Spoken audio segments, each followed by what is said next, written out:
Hello and welcome to another Uncomplication. I'm Ryan and I'm really excited about today's episode. This has been a long time coming. I have a special guest today. It's probably been about 6 months since I started working with LeAndra. She's a human that has challenged me deeply. And you're going to hear in the interview that when I first met her, I did not like her. She ruffled all my feathers, pushed all my buttons, but she has helped me tremendously unblock all of these limits and beliefs and traumas around money. I've spent about 2 years since I left the company that I started, and I've just been in this place of anger and resentment. I racked up a bunch of debt just because I wasn't ready to jump back into the job market, and I was, in this crazy world of crypto and opportunity and yada yada. And I mentioned in my last video that I sold most of my crypto to pay off most of my debt. And part of the reason I did that was because of the work I've been doing with LeAndra and her colleagues. For the last 22 weeks, have been on this twice weekly call with other professionals, other business owners, and it's been wild to see that if you look behind the curtain on a lot of these people that from the outward appearances are successful, big houses, their own business, yada, yada, there's a lot of the same patterns of thought and feeling attached to different types of money. And we're going to get into that some of that today.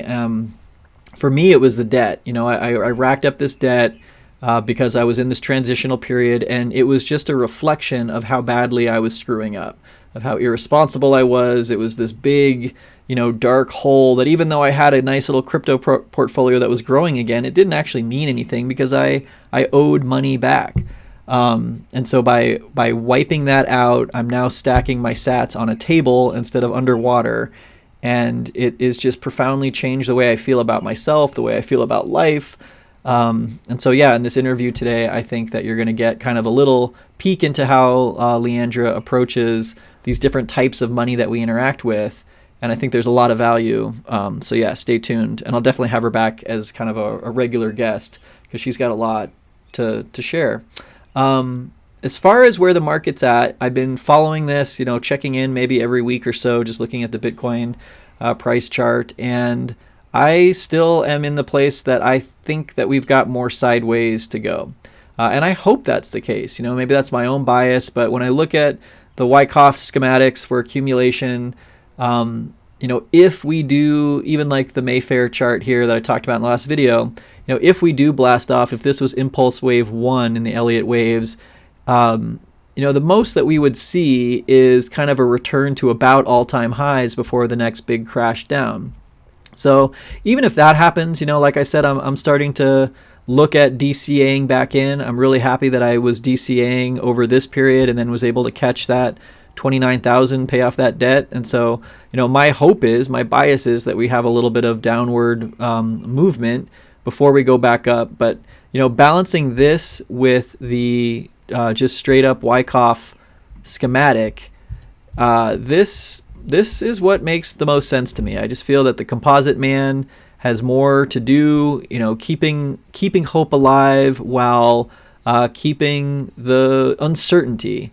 The longer we move sideways, the longer this accumulation is, the better, because the more of a cause, the more of a reason there is for a big price move to the upside. So, this has been tracking fairly well. Whether we get all the way back down to, 13,000, I really don't care at this point. I'm just going to kind of stick with my strategy, DCAing in. But, as far as like a huge blast off breakout back to a bull market, I don't see it happening. I feel really good about my choice to kind of zero out my debt and kind of come back to the market. I think we've got more time. That's just kind of what I'm thinking. So, let's dig into this interview. Stay tuned. I think it's one of the best things I've posted on the channel so far. So, all right. Happy Father's Day, y'all. Cheers. But I think it would be fun to go back to kind of the beginning of our meeting and share that story, because when I first met you, it was one of the most challenging experiences I'd ever had with a human. And I was, my head was spun. On this channel, on Uncomplication, for the last couple of years, it's been a conversation a lot about money and finances and what we value. And your business is to work with people on exactly those topics. And you have this way of not letting anyone escape scrutiny, but really going into the deep, emotional cores or traumatic experiences that led to how someone shows up today. And so what was interesting is that Let you me ask were, yeah, go ahead. really fast is I only took you there because you were willing. I don't do that to everybody, right? Like I can tell when somebody's going to skirt on the surface and I let them skirt because they don't want to go any deeper. So Hmm. you were willing to go there. Yeah, that's a good distinction. um, and it's interesting because we have a mutual friend, colleague, and he was the one who actually passed your number to me, and he told me that you were like kind of like a Reiki energy healer that dealt with money. So I was like, okay, what is this? And so the first day, we had kind of agreed that we are going to talk at this time, and I was like driving around, like, are you in an office? Should I come? I was imagining I was going to lay down on a table somewhere, and you're like, no, we can do this from anywhere. And so I ended up at this coffee shop that I like, and there wasn't really a private space. So I went outside into one of these little like study booths, but it was wintertime, so it was dark. And I went into this dark space with my dog and had this conversation with you. You did And look what's like interesting is that, like, as I go back and put this into context for me, it was just a lot of really weird coincidence. So, I was doing the artist's way, which was very, very powerful and transformative for me. I credit this with a lot of how I've kind of gone from what am I doing in the world to I am an artist and I am making art. And there's a lot of other things that come off of that. But the week that we met, I was actually in the chapter that deals with money, and I was in recovering a sense of abundance. And I was already very raw and challenged. And part of the artist way is keeping these journals of morning pages. And so the day before we had met, I was, I'm reading the entry here, and it was just all about the knots that I had around money, and how money sucks right now. My ethic sucks, but I have so many meaningful connections in my life, and I just listed like a whole page and a half of like connections with people that were really meaningful to me. But I didn't know what I was doing for work, and just the crypto, the YouTube, all that stuff was driving me crazy. So then we got on this call and we talked, and it was very apparent very fast that this wasn't Reiki. It was something different. And I just remember that at the time, I felt like you were representing or reflecting back to me all of the things about the attention economy that I hated. And in poking and prodding and saying, look, I think you actually use words like, you're going to let your family starve while you like dick around and try and figure out like what's important to you. Um, I didn't I quite came say that. away from that. I said I didn't quite say that, but yes, I did. I Yeah, did. something close to that. I mean, I came away from that. I wrote that next morning. I'm not going to read all of it because there's too many swear words. F But I bombs. just said, I talked to a Reiki money lady, and it effed with my head. And I said, I called you a bitch. I said that you were basically setting me up to just expose my heart, and then using that as kind of a leverage point into selling your own services of like, hey, you really need me to help get your money back on track. I'm going to make you feel that pain excruciatingly, and then, oh, it's this fee to continue working with me. And I think at the time I was even just like, f you, f this. And so I believe you put me in your phone as like angry guy, and for a I while I had you in my phone as like the money bitch, was which I gonna, have since say changed. the money bitch. Yeah, which I've since changed to the lovely human you are. But yeah, I'm curious, just as that's kind of the introduction between the two of us. But if you want to just share how you came to be on phone calls with angry people in dark rooms talking about their deepest, darkest money traumas, might be a good setup. um, well, I just want to back up and say that when I started my coaching business, I did talk to men and women equally, and I had the same experience with almost every single man that you and I had. not the way that you described it, but where the man got angry. And I finally just said, look, like I've been in a man's world pretty much my entire life, from like high school algebra in eighth grade. From then on, like I've been in a man's world because I've been an actuary, I've been in finance, and these aren't women's worlds, right? So I'm used to being in a man's world. But all of a sudden, when I tried coaching, every single conversation with a man ended with them being really angry and yelling at me. And I just said, all right, like men just don't handle my coaching. I'm not going to do it. And I've been working with women for the last 5 years.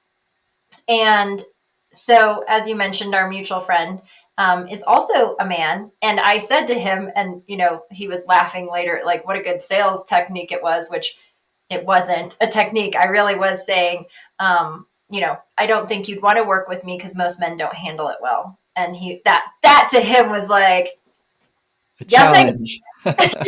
yes, I can do this. And so he referred you to me, and I didn't even think about it, right? Because I've been having this lovely work with a man. And then next thing you know, I'm on this phone. I'm like, oh God, here we are again, like a man angry and yelling at me.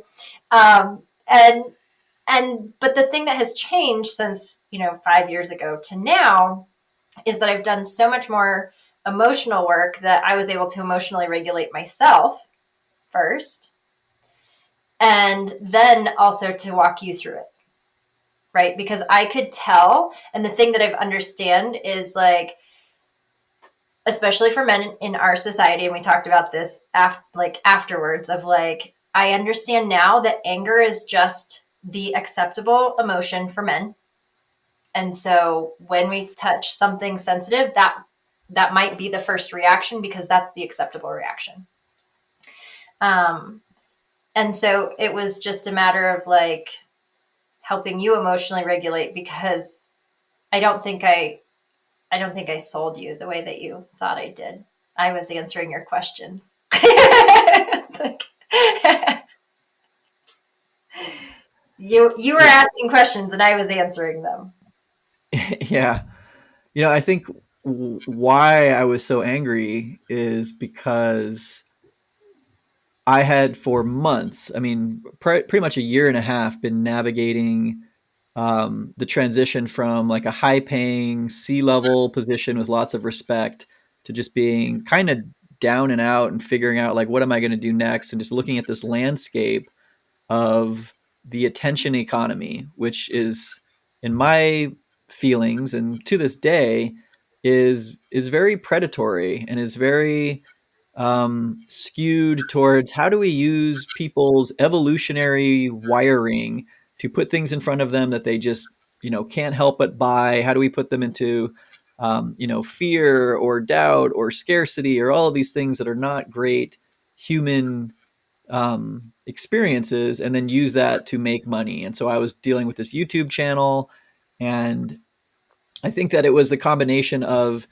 having someone like you that was able to get me to these deep emotional places, and then in the way that I just see across the internet, across social media ads and all these things, it's like, okay, now here's your pain and here's the solution, and it's going to cost you.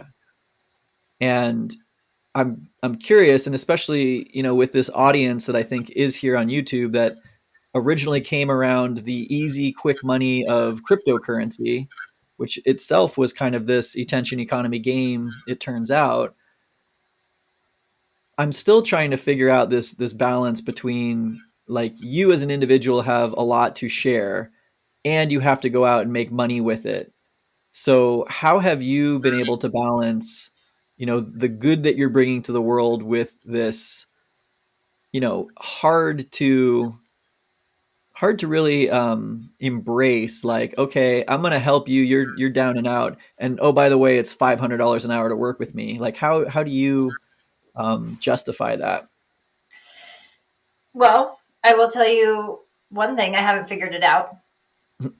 Right. And that was actually in our first phone call. I was weighing it. You asked me how much it costs. And I kind of went, and the thing that I was weighing in my mind was my sales and marketing coach was always saying, don't tell somebody how much you charge without them first seeing the value of it, because otherwise it's just like having a price tag in front of your face and they can't hear anything else that you're saying. They just see the money. And so in our conversation, I took a breath and kind of thought, do I tell him? And I knew in your case that you needed to hear the price tag, like value or otherwise.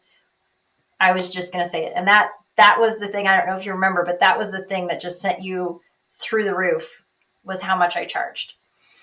And so it is a balance, right? It is hard to say these people are struggling and what I have to offer is worth value and it shouldn't be given away for free. So one of the things that I was saying to you to like flip that is, I could give this to you for free, but then my family would starve, right? And the other thing that I told you was, I know that what I'm going to teach you will pay itself back in dividends. And so in the helper and healer world, the thing that we have to realize, because this comes up a lot in the helper and healer world, is that surgeons don't say, oh, you're having a heart attack, let me save your life for free because you're struggling. In this culture, they don't. But in a lot of other places and times, if you were the surgeon, you did go and help that person, not for free, but the culture was taking care of all people kind of collectively. And so I don't think there was like a Native American tribe where the healer came in and was like, oh, you're sick and I could heal you. Oh, what do you have to give me? Oh, nothing. All right, I'm out. True. And so this is, I think, also one of the things that I see myself as, again, as a woman in the man's world, is I see myself kind of like a Trojan horse. And so I play the game by the rules that are in place. And that makes a lot of people mad, right? Like, I play the game by the rules that are in place. But then once I'm in, then I can start saying, hey, what about, well, what about this? And you can start changing it from the inside. But if you're not inside, you can't do anything. So I tell people, I play the capitalist game by the capitalist rules. If you want to change the rules, you're going to have to play, in my opinion, you're going to have to play by the rules that are in place. And then once you have the power to start changing things, then we can start changing things. And that is why I help the group of people that I help, because these are people who are going to be the rising tide that lift all boats. Yeah, that's cool. I think I've come to appreciate that more now. And again, the challenge for me was that it was so reflective of my own journey and the places where I had made like moral stands. Because, when this YouTube channel blew up, I had all of these opportunities, people coming out of the woodwork saying, hey, we can make, you can make $300,000 a month if you just do this. If you just like come up with a product, market it to this audience, they will buy it, you will profit. And I just, because of where I was mentally, I had no interest in engaging with capitalism on its own terms. I wanted to create a channel or whatever, that was really about calling out the manipulation and the trickery. And I mean, cryptocurrency is and was a huge game being played by the rich people that understood it to suck up all of the stimulus checks, all of the, investments that people were making in this hope and optimism. And I just didn't want to be any part of that. But that also, this is a good segue, that also is related to my own story and my own upbringing. And one of the things that I want to talk to you about in this first call together that I think will be of widespread interest to the audience is that you've helped me identify that there are different types of money that I relate to, everything from savings and debt to toxic money or spending. And each one of those has these pre-programmed thoughts and emotions that just run when I think about debt or savings. And that a lot of those tie back to these formative experiences.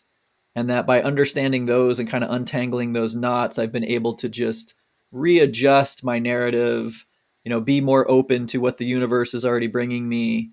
And I think for a lot of people that might be in a difficult financial situation or trying to figure out like, why can't I just, get out of these loops? How do you start working with people, from an introduction kind of standpoint, helping them understand how different types of money are related to emotions and stories? So this is a completely different way of looking at money. So we didn't really talk about this, but like I have a bachelor's in actuarial science and finance. I have a master's degree in financial risk management. Like my world is analytical finance and bless you. And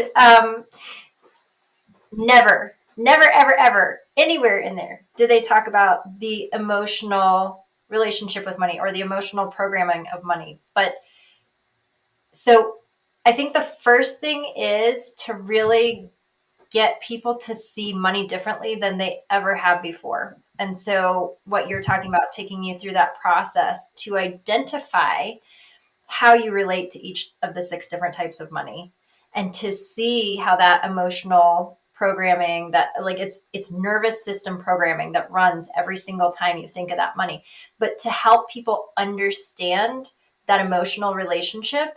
And then the key to actually changing it so that your money situation changes. And sometimes people make a lot more money but their money situation doesn't change, right? Like they can be making $500,000 a year and still live paycheck to paycheck.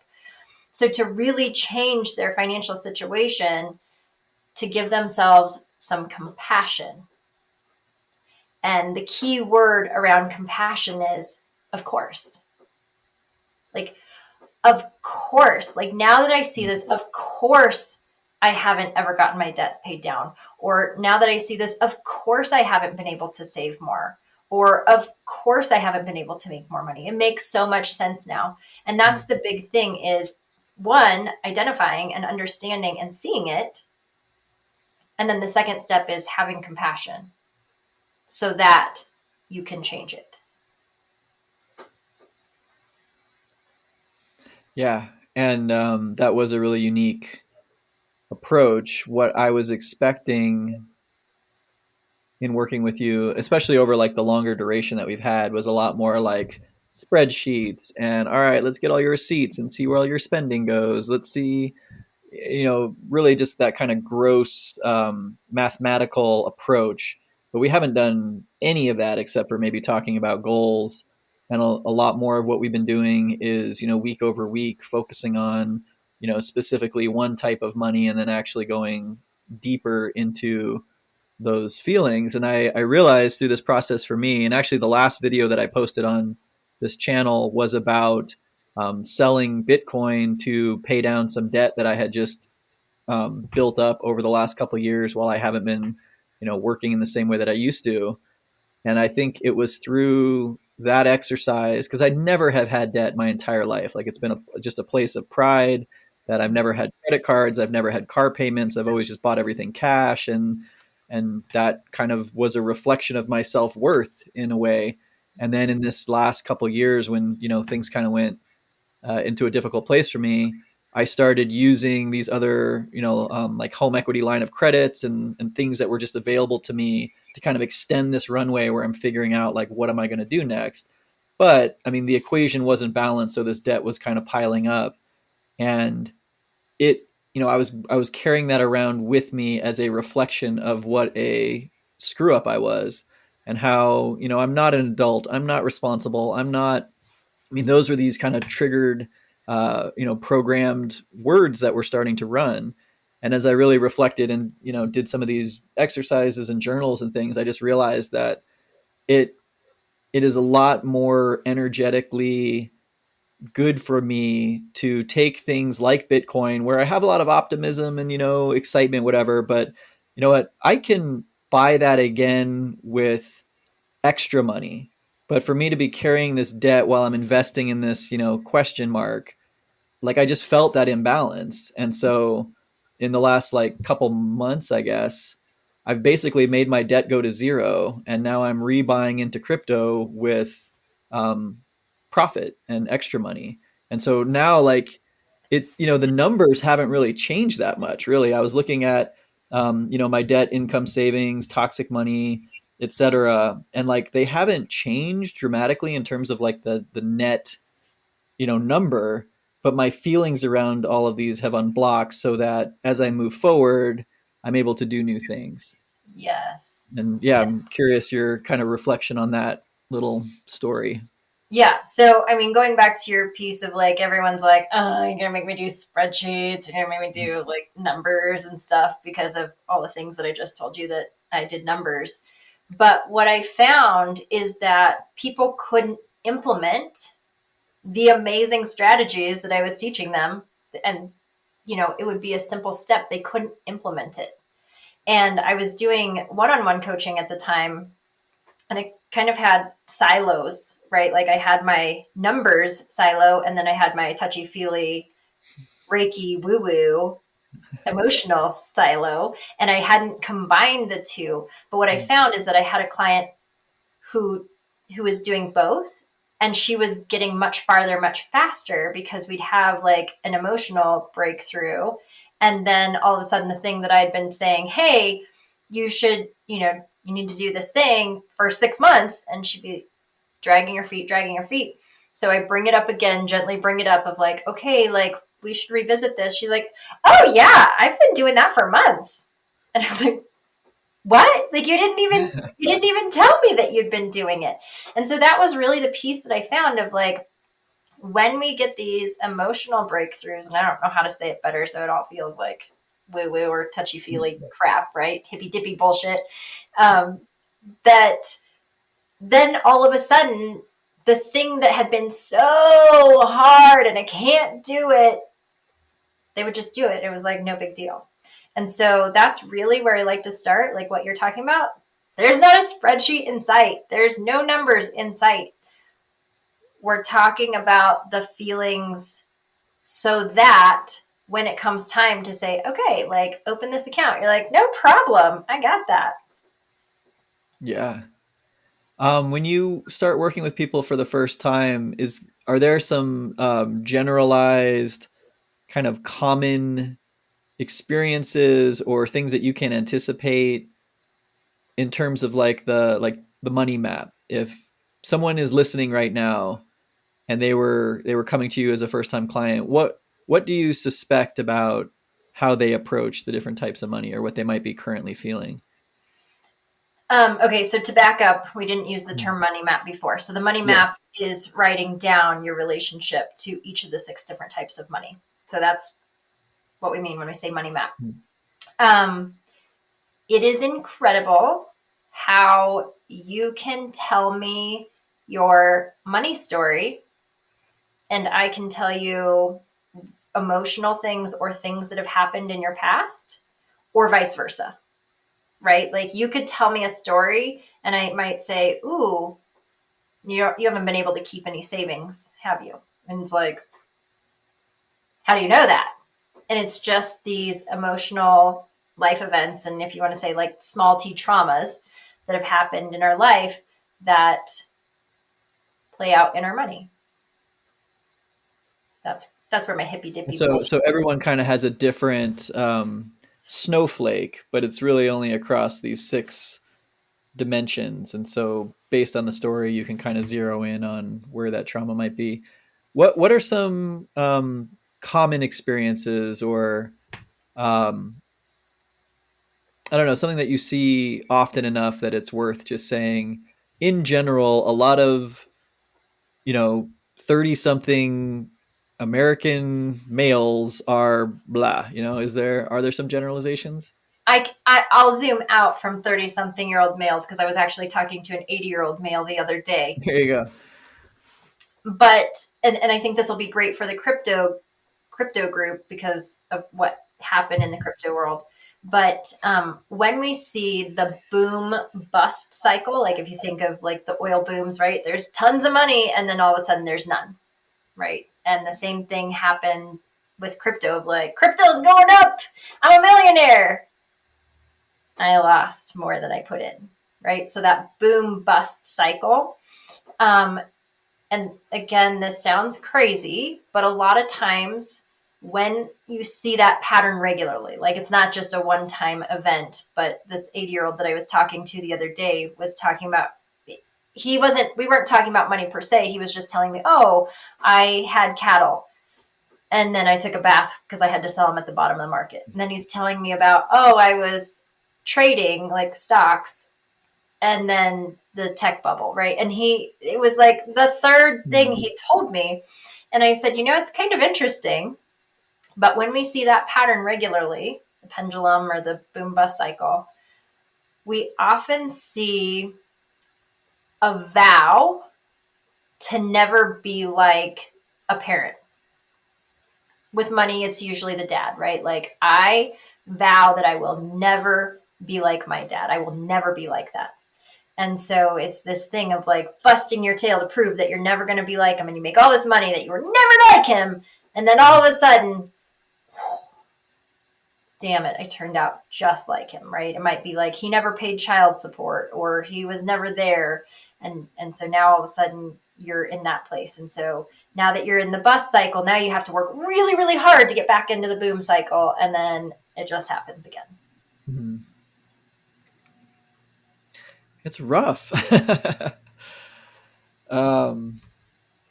Yeah, that's interesting. I actually had someone in the Crypto Garden, which is just like a Discord community, reach out saying, "Hey, I wonder if you've ever read." I forgot the name of the book, but it was basically about like shock economies and how for the last 50, 100 years, whatever, there's been this progressive move towards like intentional boom and bust as a way to have corporate interests and government interests like further their agendas and their profits by creating these moments of chaos. And so whether it's repeating a parental example, we live in a world that is highly volatile, that is very prone to suckering everybody in, that this is the next big thing, like, oh, it's a wash, and now you're down and out, and like, oh, but this thing over here, this is going to be the next big thing, and then and yeah, just how do you talked a little bit about being a female in a predominantly male world, which is finance. What about your money story is still challenging? I mean, you speak with this kind of wisdom and kind of high level view of everything. Um, yeah, I'm just curious, like, where are your growth edges, or what are you trying to work through in the same kind of boom bust crazy world that we're all navigating? Well, let me just tell you that I am not the guru sitting on the mountaintop telling you how to do it, partially because I can't grow a long white beard because I'm not a man. But so my money story is that, as I told you, with my background, I'm in industries that I should be making a lot of money. And I just had this moment about 5 or 6 years ago where it really smacked me hard, where I was like, I have amazing degrees. I have amazing credentials. I have amazing experience, and I am not making any money. And and I say, like, because I'm a money nerd, I was logged into the Social Security Administration checking out my earnings history, right? It goes back to when I started working at 14. And when I got laid off from being an actuary in the 2008 financial crisis, I knew I didn't want to go back to being an actuary because it's a very introverted job. You're just in your computer hacking away, and I'm an extrovert. And so I was like, I don't want to go back to that. Like, it was kind of a blessing that I got laid off. But from then on, from 2008 on, I always thought that I was on my way back to making as much money as I had when I was an actuary. And when I logged into the Social Security Administration and the numbers are there in black and white, like, it hit me. It ain't happening, sister.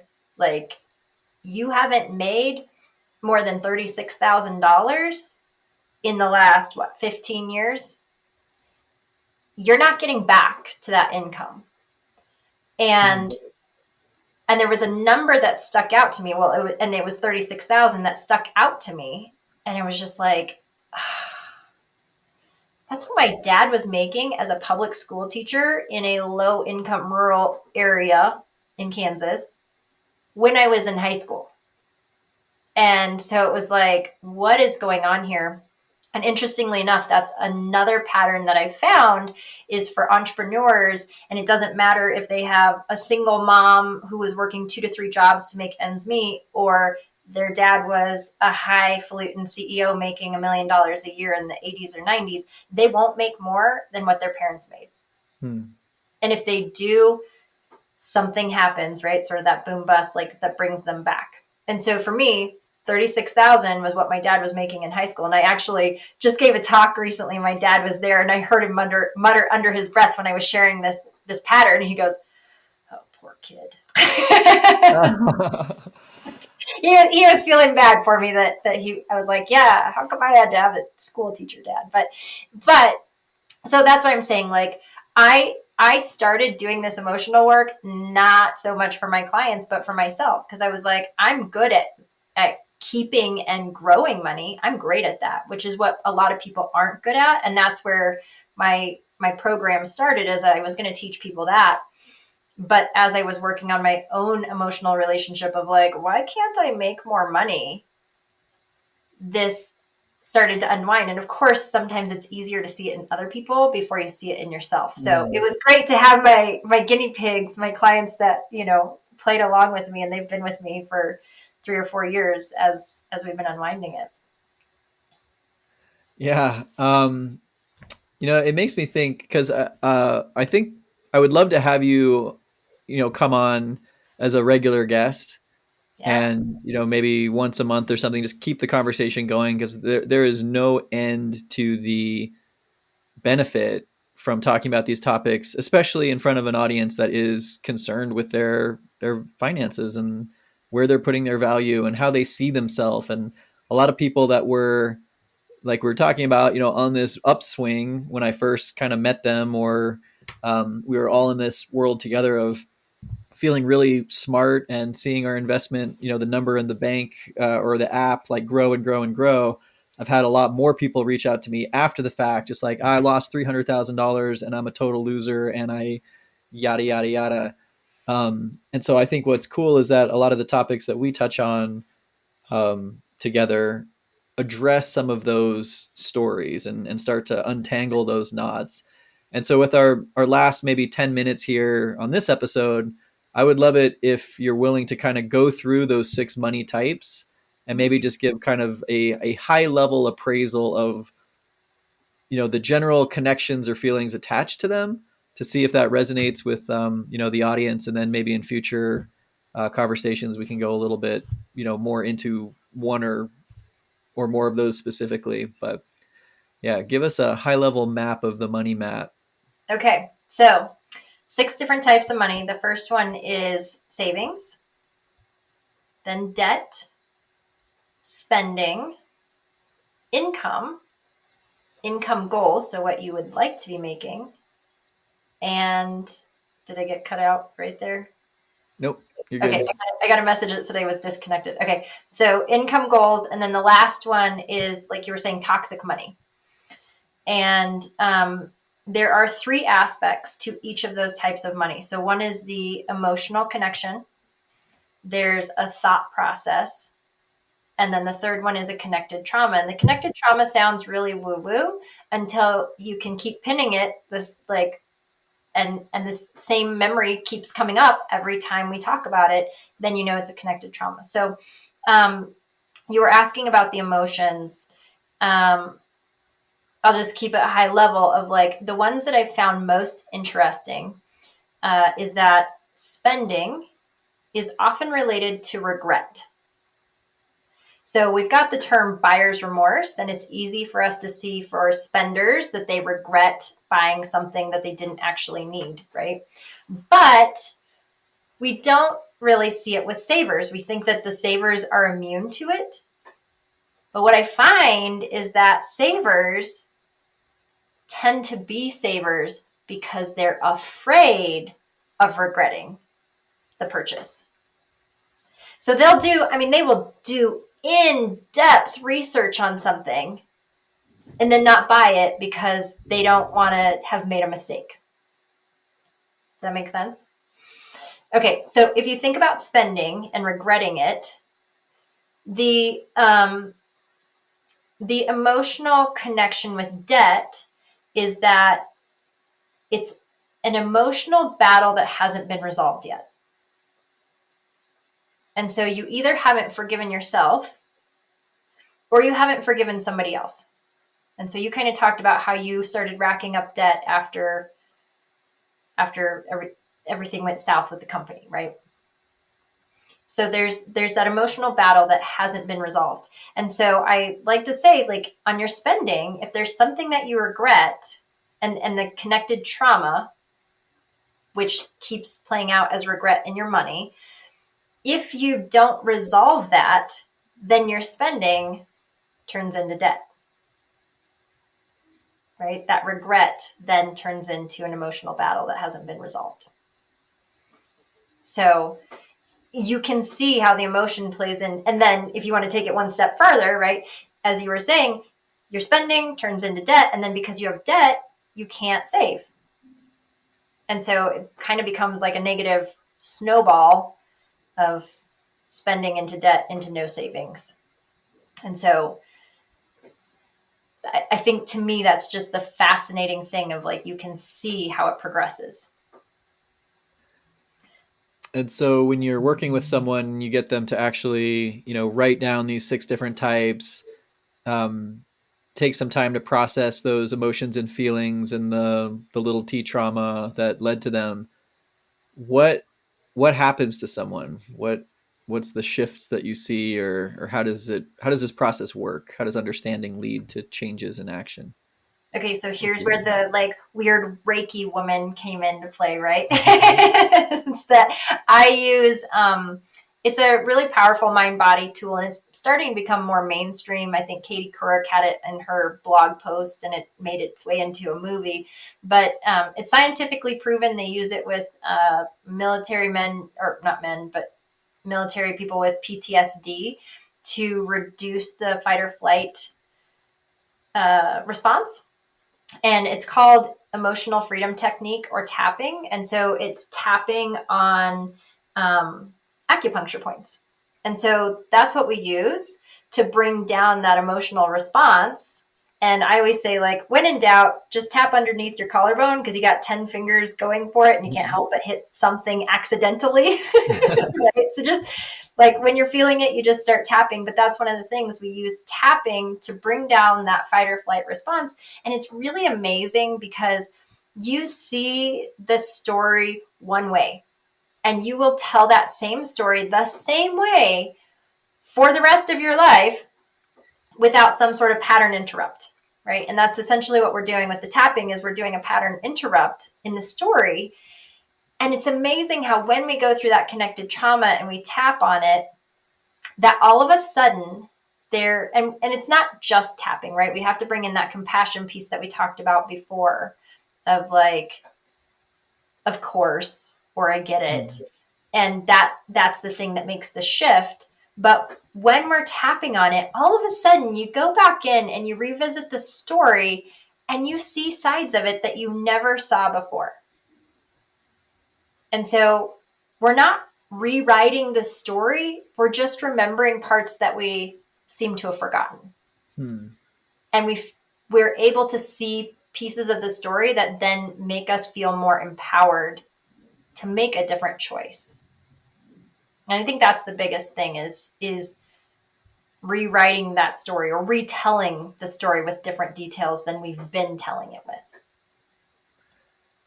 Yeah, I'm glad you brought that up, because as I'm thinking about some of the more powerful moments in the longer course that I've been doing with you, I can remember specifically in these times that we were digging into the emotional stories around different money types, and you have this way of unapologetically, with the tapping, being like, all right, you're not going to run from this, but imagine that you are as big of a loser as you're telling yourself. Or if it's like goal setting, it's like, imagine that you have that goal and you are up on stage and you tell everyone that goal, and everybody laughs at you, or like no one takes you seriously. Like, there was something really liberating about like, all right, let's just take this story to its full conclusion. Let's live it out in our minds in this experience. And it doesn't change, and maybe people will laugh, but you've already experienced that in a way, in a small scale, and survived it. And yeah, and with the debt as well, like, because I was just kind of carrying it. It was in the background. I was doing everything I could to just kind of, put a good face on, like, yeah, I'm gonna figure it out. It'll, like you said, unresolved. And I think in the time that when we dove into that, and I was able to just feel those feelings that were legitimate, it then made me less afraid to go and deal with that problem because I was approaching it in my actual feelings and not in response to like, oh, this is making me feel shitty. I'm just not even going to think about it. I'll deal with it later. And I think that's a cool thing for people to know is that you might be sitting in a place right now with your money map, with your story, with how much you have in these different places. But there is an opportunity to not just deal with the numbers, but deal with how that is making you feel in a way that will change how you approach it. Totally. Um, those are things that I don't think you could have explained to me in that first conversation. I really did just come from this place of like, I am hurting. You are showing me how bad I'm hurting, and you are going to, yeah, charge me to make the pain go away when being charged for everything is the pain.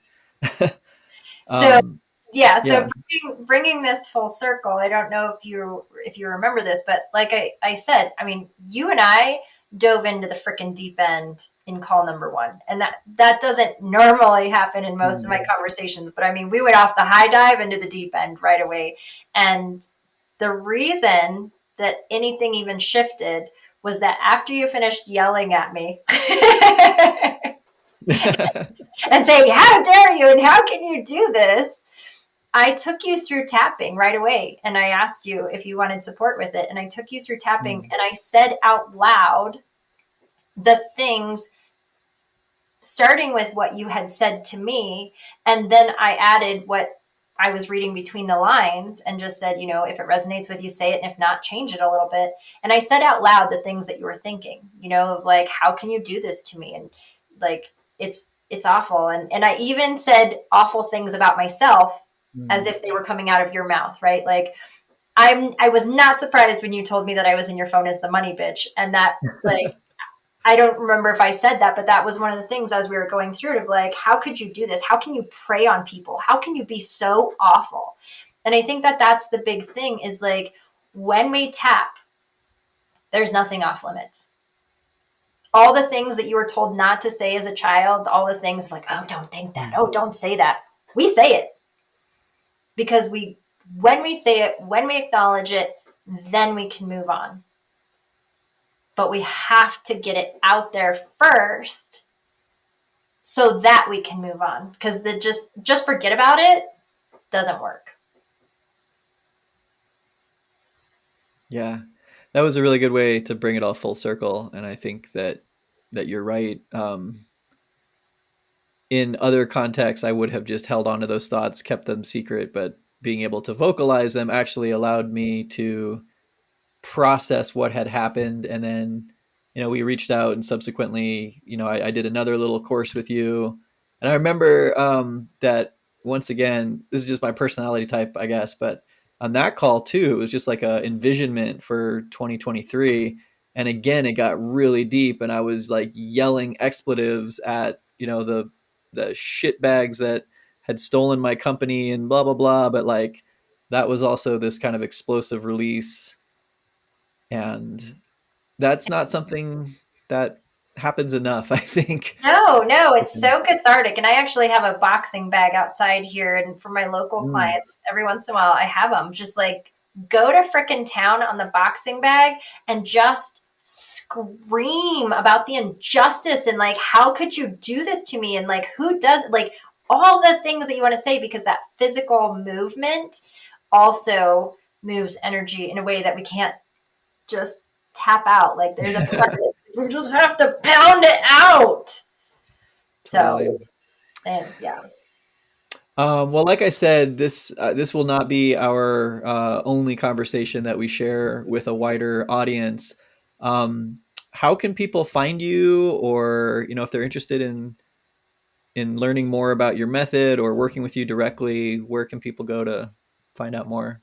Yeah, if we can put it in the link below in the description below, but Facebook for the most part, you can get on my monthly money minute where I send sometimes a tapping video or whatever's up for the people around me, what I'm thinking about.